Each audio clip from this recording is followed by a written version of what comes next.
Hi, I'm Dina Stewart. And I'm Stuart Stewart. And we're here. What am I supposed to say? What's the name of the show? Oh, we're okay. What's the no? Tell me. What's the name of the show?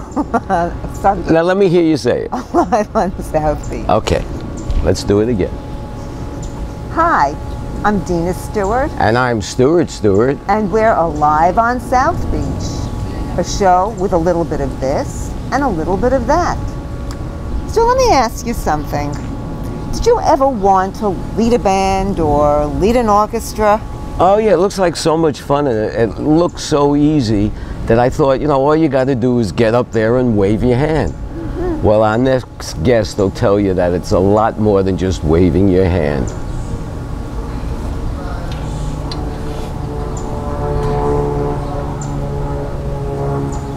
I'm going to start this segment of the show with a visual. Imagine being in a giant symphony hall, filled with people. Suddenly the curtain opens and there's 50 more musicians just sitting on stage and waiting.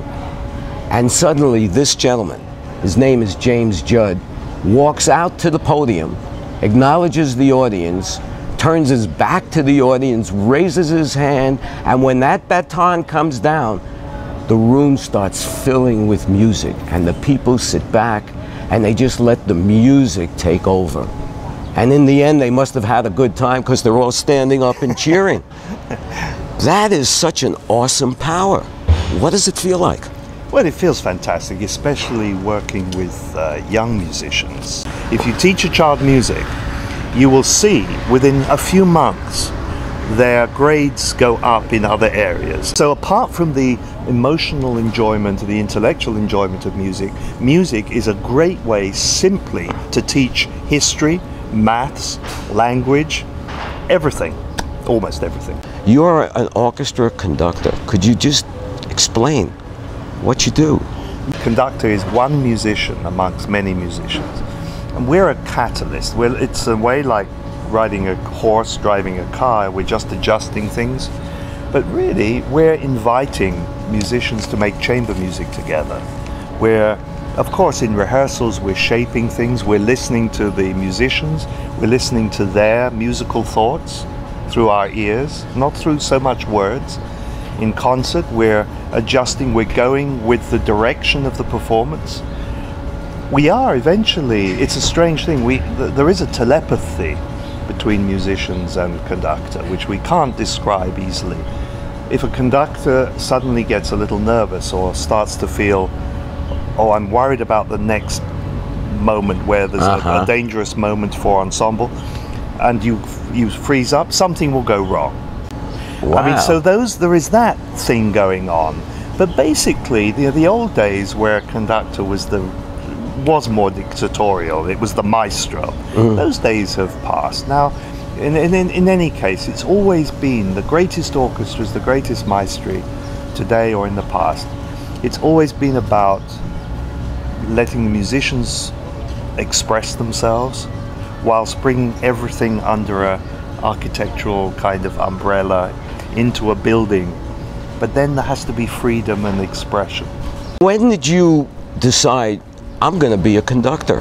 And how did you go about doing it? And what did you need to do? You know, like if there's a future James Judd out there, he wants to be inspired, what would you tell him? Well, I mean, I didn't really make a decision to be a conductor.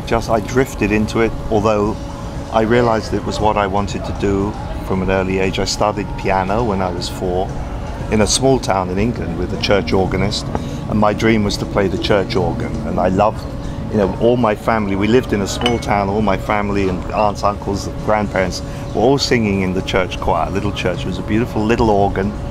And I remember falling in love with the sound of the choir and the organ, you know, being in tears before I could understand why. And then I studied the flute, you know, every school in England at that time, it was just a public school.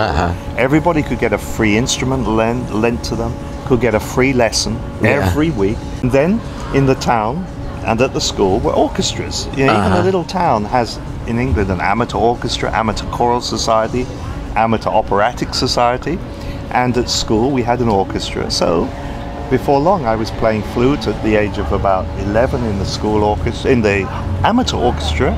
Every Monday evening, they needed a timpanist. I played timpani. Didn't know what I was doing, but I played timpani. Then they needed a little bit rehearsal here and there, so I guess I did a few rehearsals. And I was living close enough to London. I went to hear concerts a lot. I was taken to hear concerts, you know, and I just fell in love with that repertoire. I mean, it was unbelievable. And so suddenly I fell in love with that sound, and I was an incredibly shy child. I mean, I was totally uncut out for that rough and tumble of the competition in the music world. But I eventually went to music college. I studied conducting, amongst other things, and I was a very good sight reader. I played for everybody's classes. So my advice to a young conductor is, you know, it's like politics. You shouldn't, in a way, have an ambition to be a conductor or a politician. You should experience life, become a human being, learn as much about other instruments as you can as a conductor, about history, about everything, get a good background, maybe play a lot, play in an orchestra first, and then you can become a conductor. One last question. What's in the future for James Judd? Oh, I have no idea. Finish this interview, have a cup of coffee, just do, you know, it's just now more and more, it's all about just sharing music, really. It's not about career, you know. If I'm lucky enough to go and conduct great orchestra, that's wonderful. If I'm working with kids, that's also wonderful.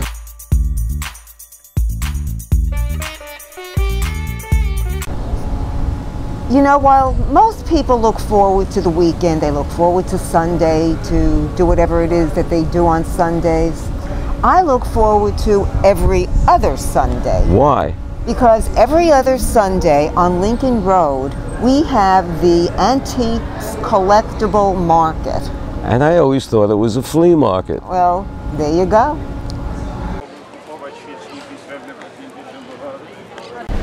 I want you to meet Robin Dozier, who is a professional flea marketeer. Yes. How did you become one? Well, what happened to me is I worked in the corporate world for all my life, and I got laid off like half of America, and I needed to figure out a way to make money, so I just started going to the flea market and buying stuff and selling it for more. What's required? When do you get up, and how do you set this all up? Yeah. And by 7 o'clock, it's all gone. Yeah, I get up about 4 every day, and I'm out of my house by 4:35, and I start working, and I'll be here probably till about 7. And hard work. What's the best part of doing this Meeting for you? lovely people and being out in the world. Is the flea market a good business, or is it sometimes good and sometimes not so good? Well, for me it is, because it depends on what you have and what prices you have, and I feel like, you know, if you have the prices and you have what people want, you make money. If you don't, people might have the same stuff and charge exorbitant prices, and they sit on it. I like to move my merchandise. So, and it looks like you have. I've seen people come in and out of here all day, and they all walked out carrying something. So that's a great sign. And they come back. And just to give you a good idea of the kind of stuff she takes, I just bought a present for Dina. It's a nice leather Tommy Hilfiger bag. And what did you pay for it? $10. Wow, that's a buy. Pretty good bargain, right? Flea markets come and go, and the vendors at the flea market come and go. But at the Miami Beach flea market on Lincoln Road, there's one thing that's always very steady here, and that's this gentleman here, Rob Silvani. And Rob has been here for 17 years from the day this flea market opened. Tell me, what's different about it now than it was that first time you opened? Many years ago, obviously, it was a much smaller show. The vendors were a little bit more unique. The merchandise that was available wasn't as picked through as it has been lately. The environment of Lincoln Road itself was a little more kitschy, a little bit less commercial. They didn't have the big box stores that are here now. As it progressed, the vendors grew. We got more and more people. We became a little bit more worldwide. The big pull here is the nostalgia aspect of it. here on Miami Beach, we have so many people with homes that have that 50s flair, that 60s flair, that, you know, people come here and look for things just to fill the home. The flea market on Lincoln Road has become a social gathering for locals, and I want to introduce you to two of them. This is Diane Downs and Philip Cousins, and this is Pixel. And this is Pixel's little carriage. We were told the word is Pixel's whip. Our very cool gal that works in the office, who's way younger than we are, said, "Oh, Pixel's got a new whip." So.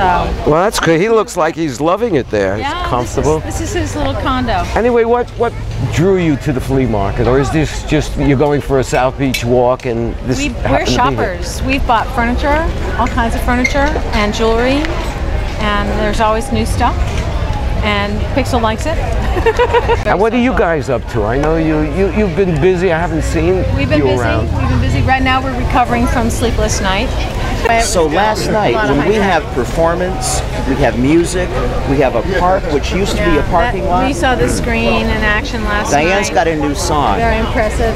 We want to reverse the Joni Mitchell song where they take Paradise and they put up a parking lot for the soundscape. They took down a parking lot and they built Paradise. Sing me a couple of bars. Come on, give me a couple of bars. No. Don't it all seem to go that it don't know what you got till it's back. They created Paradise. They took down the parking lot. So we're Green Paradise. We took down the parking lot. Yeah, Philip said last night, I never thought I'd be lying in a parking lot listening to music. Well, you see, something very special happens to people when they're on South Beach. That's right. And it's always good. Yeah. That's right. And the only way people around the world is going to realize that is if they come to South Beach. That's right. Yep. There's one other thing about what you were doing.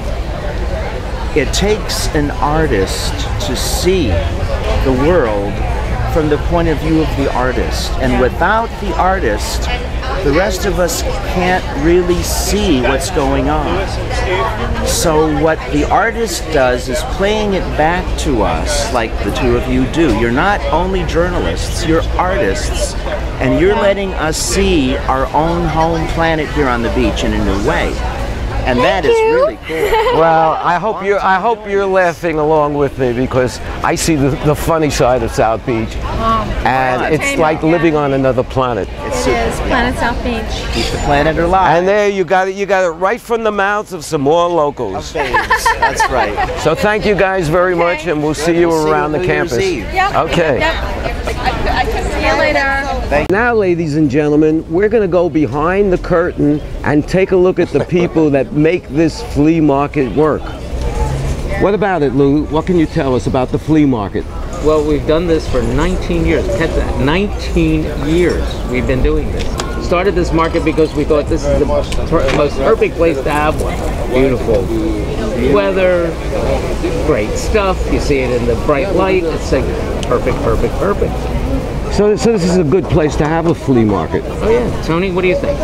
Well, first of all, it's an antique and collectible market, not a flea market. That's very important. Yeah. And you know, when we first came down here, this is what we wanted to do. It's been very successful from day one.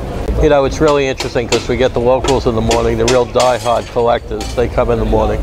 In the afternoon, we get whatever wave of tourists is in town, whether it be the French or the Italians or the English. So it really works out very nicely. South Beach isn't just a nightlife.